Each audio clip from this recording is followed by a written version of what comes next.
Firstly, all EU member states are parties to the UN Genocide Convention.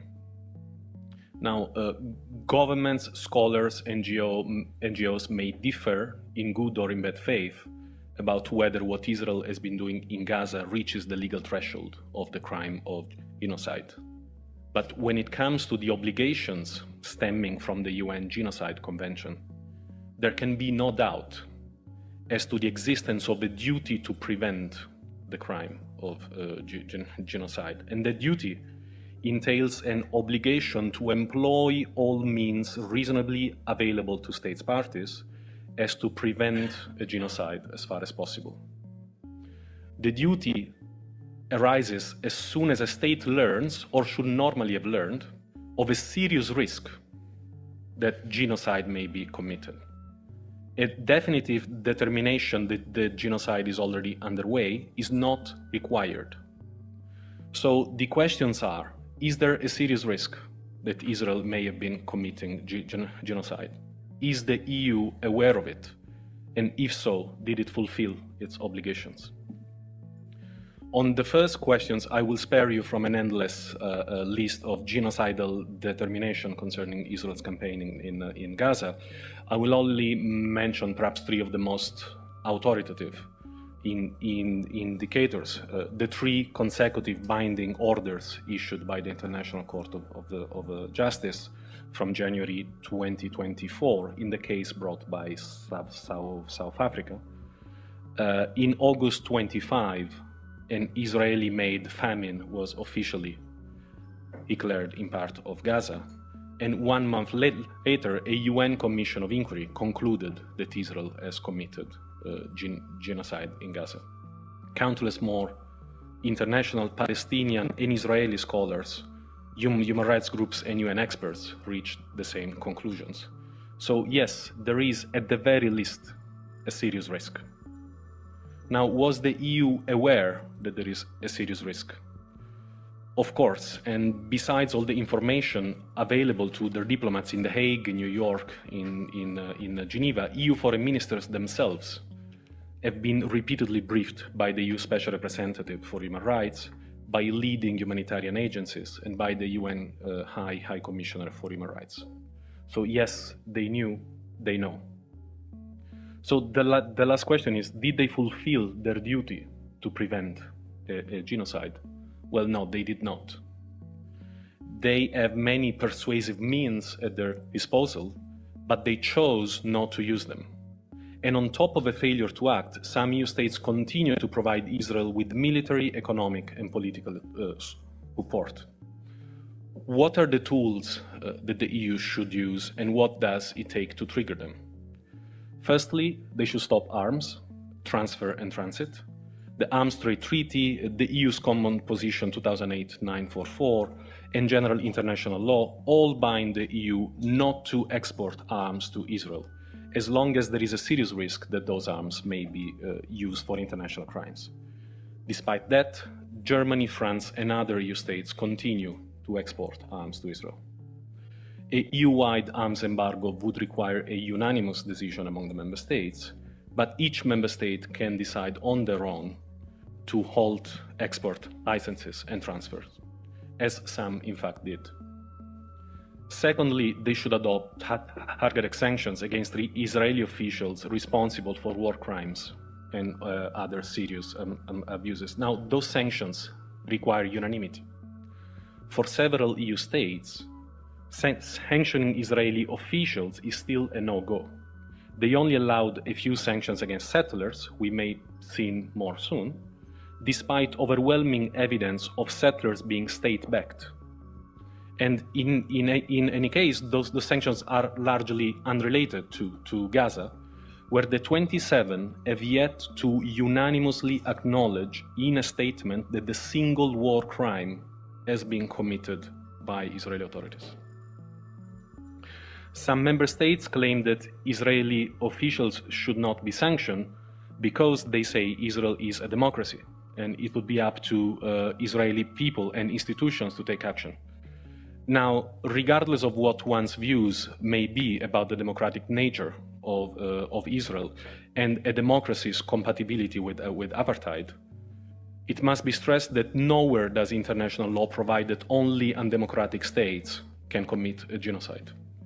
Holding elections does not exonerate a party from the crime of genocide, nor from war crimes, crimes against humanity, torture, apartheid, or any other grave crime under international law. Thirdly, the EU should suspend at least the trade pillar of the association agreement with Israel.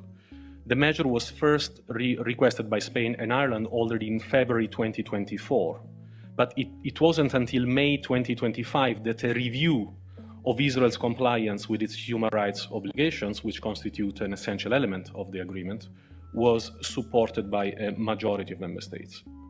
The findings in July 2025 were obviously damning, and it wasn't until September, amid a famine in Gaza, that President von der Leyen proposed a suspension of the trade pillar of the agreement, which wouldn't ban trade, but simply reinstate tariffs.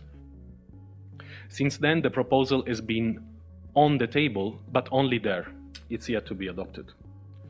Israel's recent discriminatory death penalty bill and escalation of attacks, mass displacement, and threats to commit atrocities in Lebanon revived pressure to suspend the agreement. The measure is also widely supported by European NGOs and trade unions and the European Parliament, and a European citizen petition reached the required 1 million signatures in just 3 months, breaking any record. But there is still not enough support from EU governments. A qualified majority is necessary to suspend the trade pillar, meaning 55% of EU states, representing at least 65% of the EU population. Opposition by Germany and Italy alone, 2 of the 3 most populous EU countries, almost suffices to form a blocking minority, which is easily reached, adding Israel supporters Czechia, Hungary, and Austria, among others. The suspension of the whole association agreement would instead require unanimity, which is completely out of reach politically. The obligations for the EU, however, do not only stem from the genocide conventions, but also from general international law. In July 2024, the International Court of Justice found Israel's very presence in the occupied Palestinian territory to be unlawful and marked by serious abuses, including apartheid. The court made clear that all settlements, all the new alike, should be dismantled and the lands returned to Palestinians who are entitled to reparations. Last year, France co-led UN efforts culminating in the adoption of the New York the Declaration on a Two-State Solution.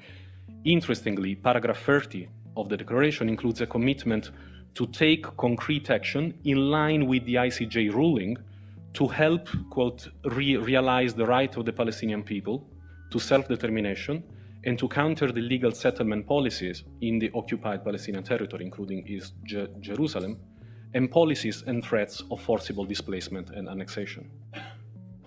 Now, paragraph 278 of the ICJ ruling clarifies that all states have an obligation to take steps to prevent trade or investments in relations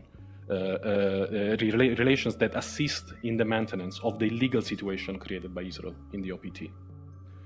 In February last year, Human Rights Watch, along with other 162 European NGOs and trade unions, called for a ban of EU trade with settlements. Several EU states have asked for the same, as have recently 60 members of the European Parliament from across the political spectrum. But regrettably, the European Commission claims that its policies are broadly in line with the ICJ ruling and no further action is required. We sharply disagree. Given the Commission position, Spain once again stood out and adopted a unilateral ban of trade in goods and services with the settlements. The Netherlands, Slovenia, Belgium, and Ireland are considering similar measures. At the latest gathering of EU foreign ministers, Sweden and France circulated a proposal for high tariffs on settlement goods. The proposal helps triggering discussions, but its adoption would be underwhelming and would not satisfy the obligations laid out by the ICJ ruling. It wouldn't prevent trade. It would, at best, only make it less profitable. A complete ban is needed, regardless of tariffs. Settlements are illegal, They are built on stolen land. They result from war crimes, the transfer of civilian population from an occupying power to an occupied territory, which is forbidden by the 4th Geneva Convention and by the Rome Statute of the ICC. There is no lawful way to trade with them. Their very existence deprives Palestinians of access to their land, on top of the ethnic cleansing, the murders, violence, torture, apartheid, daily humiliation and oppression that Palestinians are subject to by Israeli forces and settlers. 25 of the 27 EU states endorsed the New York Declaration. All EU states agree that the settlements are illegal, and they call them an obstacle to a two-state solution that they claim to pursue. And yet they keep trading with those obstacles that only keep expanding. Last but not least, all the member states are parties to the Rome Statute of the ICC, and the EU and its member states made legally binding commitments to support the court independence and ensure cooperation. But when in 2024 the ICC issued arrest warrants against Israeli Prime Minister Netanyahu and former Defense Minister Gallant for atrocities in Gaza, several EU states criticized the court's decision and put into question their obligation to arrest Netanyahu. Infamously, Hungary decided to leave the court and hosted Netanyahu, refusing to comply with its obligation to arrest him. Hungary's Prime Minister-elect Magyar has now flagged his intention to stay in the ICC and stated that the country will comply with the warrants. Your Excellencies, distinguished guests, friends, I'll conclude by stating that the same disregard for international law Israeli authorities have demonstrated for decades, and perhaps most brutally over the past 2.5 years against the Palestinians, is now being displayed in Lebanon, in the occupied Golan Heights, and in attacks in Iran and in Yemen. Those very serious abuses have continued and are enabled and fueled by impunity.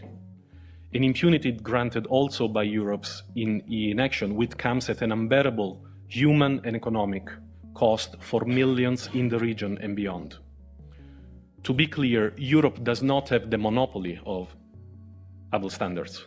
Also, it leads on accountability efforts for many other conflicts and abuses, and is the world's leading humanitarian donor, including on Palestine.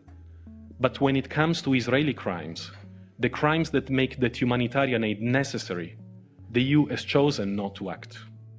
And no amount of money or humanitarian aid can make up for that.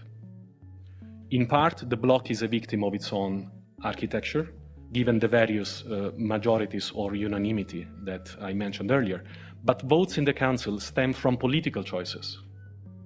And too many EU governments have chosen to shield Israel from accountability and accepted, when not supported, the perpetration of atrocity crimes against the Palestinians and others.